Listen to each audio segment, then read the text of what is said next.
Assalamualaikum warahmatullahi wabarakatuh.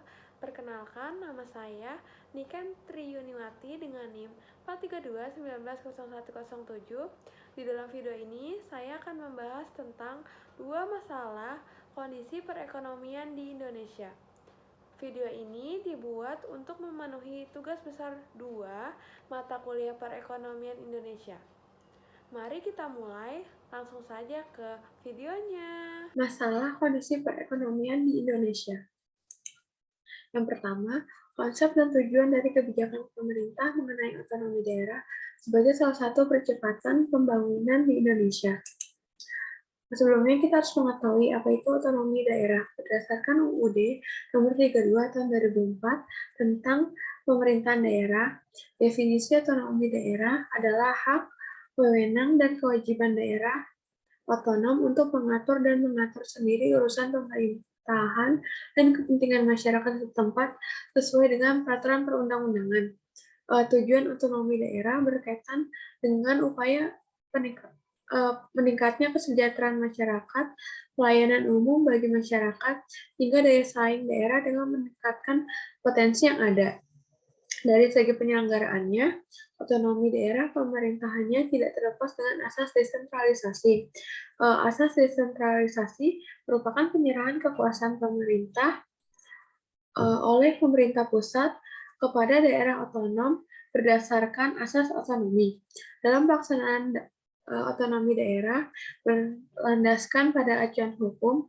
Selain itu, sebagai implementasi tuntutan globalisasi yang harus diberdayakan dengan cara memberikan daerah kewenangan yang lebih luas, lebih nyata, dan bertanggung jawab, terutama dalam mengatur, memanfaatkan, serta menggali sumber-sumber potensi yang ada di daerahnya masing-masing, sehingga dapat menjadi salah satu percepatan pembangunan di Indonesia.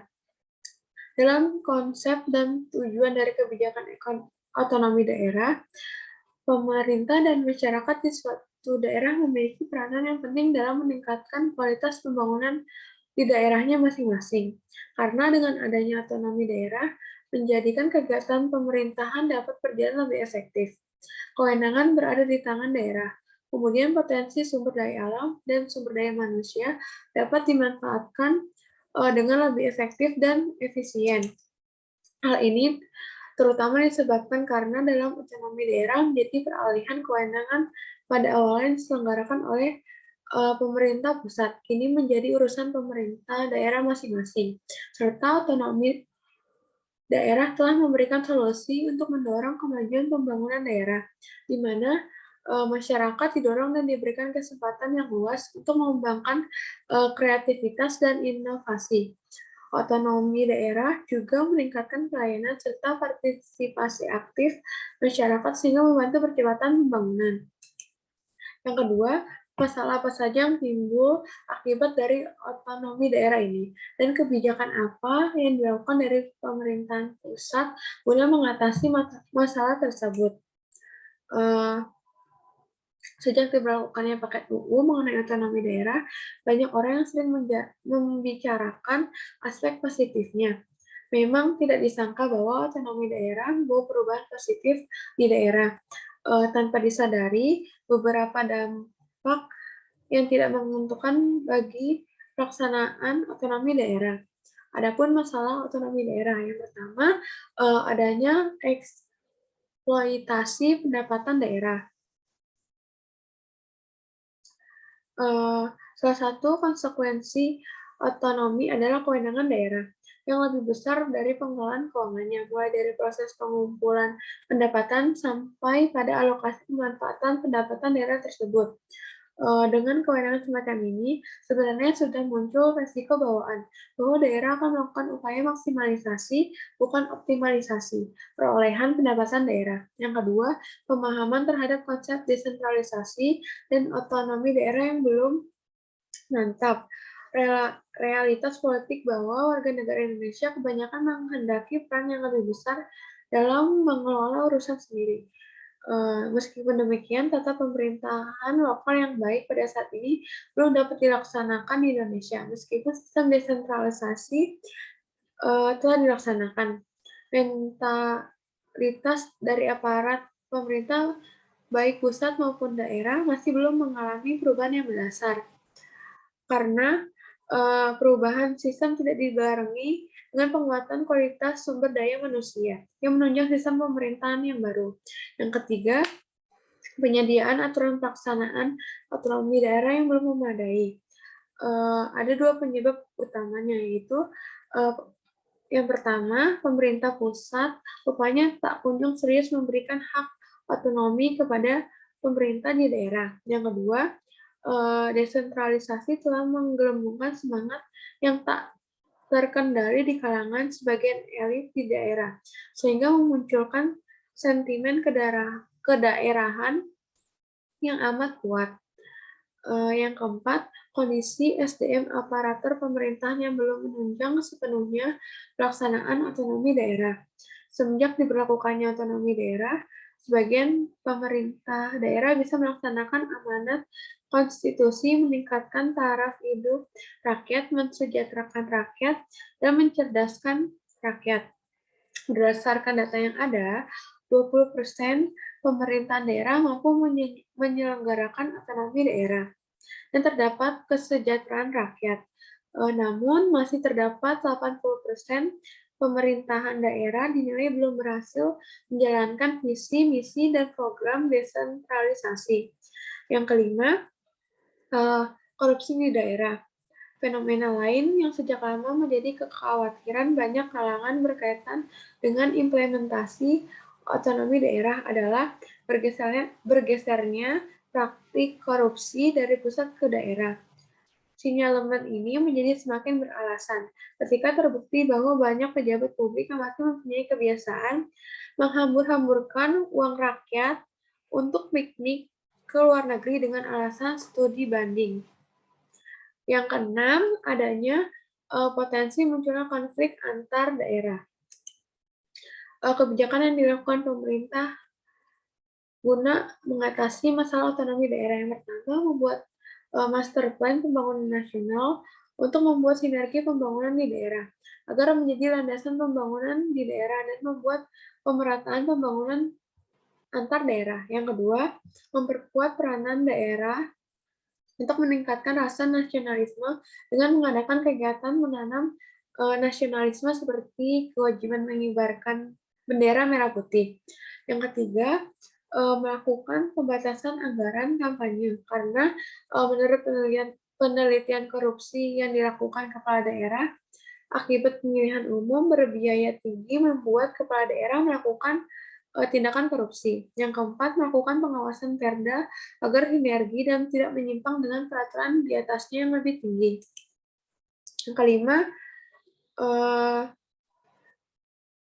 melarang anggota keluarga kepala daerah untuk maju dalam pemilihan daerah untuk mencegah pembentukan dinasti politik. Yang keenam, meningkatkan kontrol kepada pembangunan di daerah dengan memilih Mendagri yang berkapabilitas untuk mengawasi pembangunan di daerah.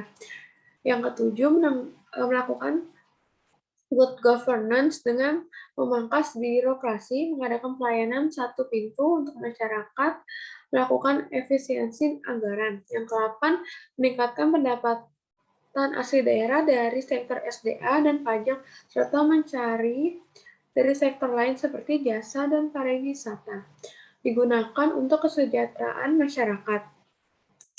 Yang ketiga, berikan penjelasan tentang kebijakan fiskal yang dilakukan oleh pemerintah guna percepatan pembangunan struktural di Indonesia.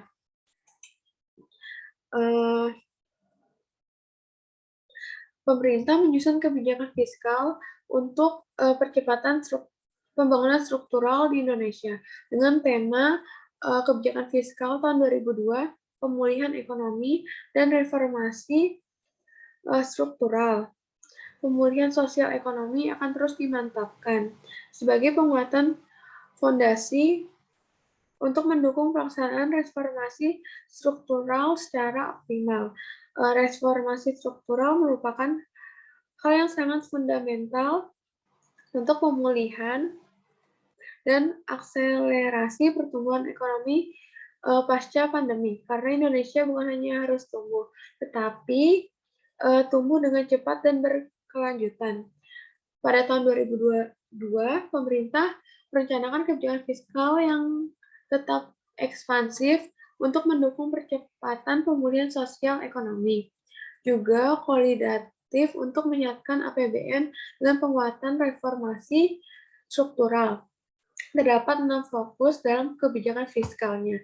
Yang pertama, melanjutkan upaya pengendalian COVID-19 dengan tetap memprioritaskan sektor kesehatan. Yang kedua, menjaga keberlanjutan program perlindungan sosial bagi masyarakat miskin dan rentan. Yang ketiga, memperkuat agenda peningkatan SDM yang unggul, berintegritas, dan berdaya saing. Yang keempat, melanjutkan pembangunan infrastruktur dan meningkatkan kemampuan adaptasi teknologi. Yang kelima, penguatan desentralisasi fiskal untuk peningkatan dan pemerataan kesejahteraan antar daerah. Yang keenam, melanjutkan reformasi penganggaran dan menetapkan zero-based budgeting untuk mendorong agar belanja lebih efisien, memperkuat sinergi pusat dan daerah, fokus terhadap program prioritas dan berbasis hasil, serta antisipatif terhadap kondisi ketidakpastian.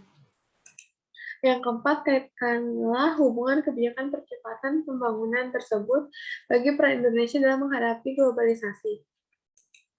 Menurut saya, hubungan kebijakan percepatan pembangunan dengan peran Indonesia dalam menghadapi globalisasi ekonomi sangat berkaitan, dikarenakan pembangunan infrastruktur merupakan bagian integral pembangunan nasional dan roda penggerak pertumbuhan ekonomi. Oleh karena itu, pembangunan infrastruktur dapat diyakini sebagai motor pembangunan suatu kawasan. Infrastruktur mempunyai peran yang penting dalam memperkokoh persatuan dan kesatuan bangsa. Jaringan transportasi dan telekomunikasi dari Sabang sampai Merauke merupakan salah satu perangkat utama negara kesatuan Republik Indonesia dan tulang punggung distribusi barang, penumpang, atau jasa, serta merupakan aspek penting dalam peningkatan produktivitas sektor produksi. Dengan adanya kebijakan percepatan dipandang sebagai suatu tindakan afirmatif untuk mengejar kondisi ketertinggalan Indonesia di berbagai bidang. Apabila program dijalankan secara normal, niscaya Indonesia tidak akan dapat mengejar ketertinggalan. Percepatan pembangunan dapat membantu Indonesia menjadi lebih maju lagi dan sejahtera, baik dalam bidang ekonomi, bidang sosial, budaya, sehingga Indonesia mampu menghadapi globalisasi ekonomi.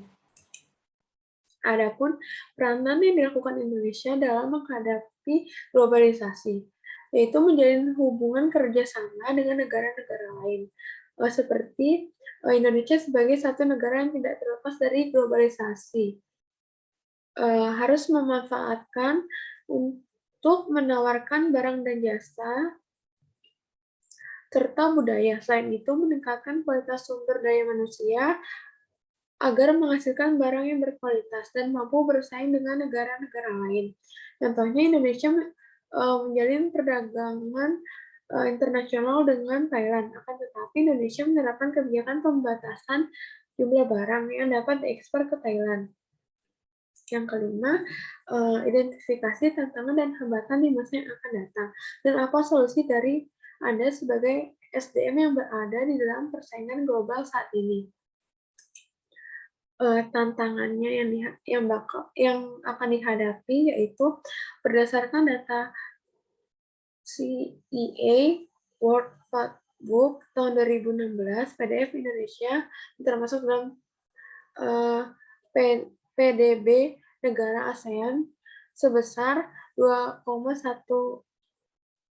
triliun US dollar, masih lebih rendah dibandingkan PDB dari negara Uni Eropa, Amerika Serikat, Tiongkok, dan India, sehingga Indonesia harus meningkatkan produksi dalam negeri untuk mendorong PDB Indonesia bersaing dengan keempat negara dengan PDB tinggi. Yang kedua, untuk meningkatkan PDB, Indonesia harus dapat meningkatkan kualitas produk dan jasa agar dapat bersaing dengan jenis produk dan jasa yang serupa dari negara lain.